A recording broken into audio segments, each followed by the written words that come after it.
Bienvenue dans Autoculture Express pour tout savoir sur une voiture en moins de 3 minutes. N'oubliez pas de vous abonner pour ne pas louper nos vidéos long format tous les mardis.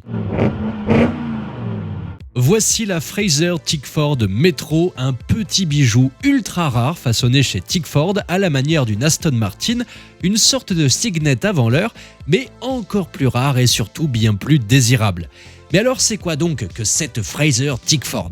Eh bien, elle est bien plus rare qu'une 6R4, bien plus luxueuse qu'une Austin Metro classique, en même temps c'est pas compliqué, et surtout plus performante.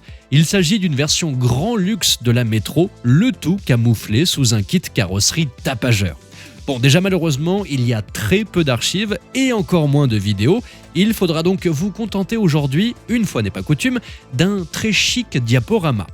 Fraser est une société lancée en 1980 et qui va jeter son dévolu sur la petite métro avec l'idée de la vendre en seconde voiture aux riches de ce monde, ou tout du moins de l'Angleterre.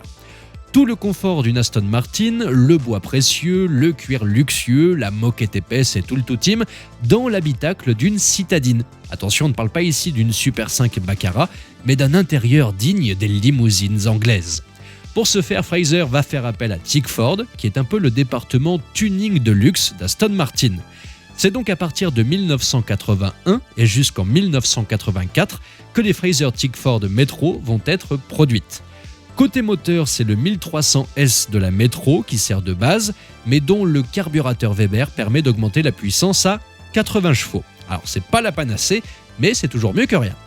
Quelques exemplaires encore plus rares recevront le moteur de la MG Metro Turbo de 94 chevaux en fin de production. À l'intérieur, c'est le grand luxe, on est proche de l'atmosphère des vrais Aston avec cette débauche de bois et de cuir, c'est pas compliqué, il y en a partout. De quoi se sentir différent en allant faire du shopping. Mais tout cela a un prix, environ 12 000 livres à l'époque, soit le prix d'une grande berline bien équipée genre Ford Granada. En tout cas, c'était 3 fois le prix d'une métro de base.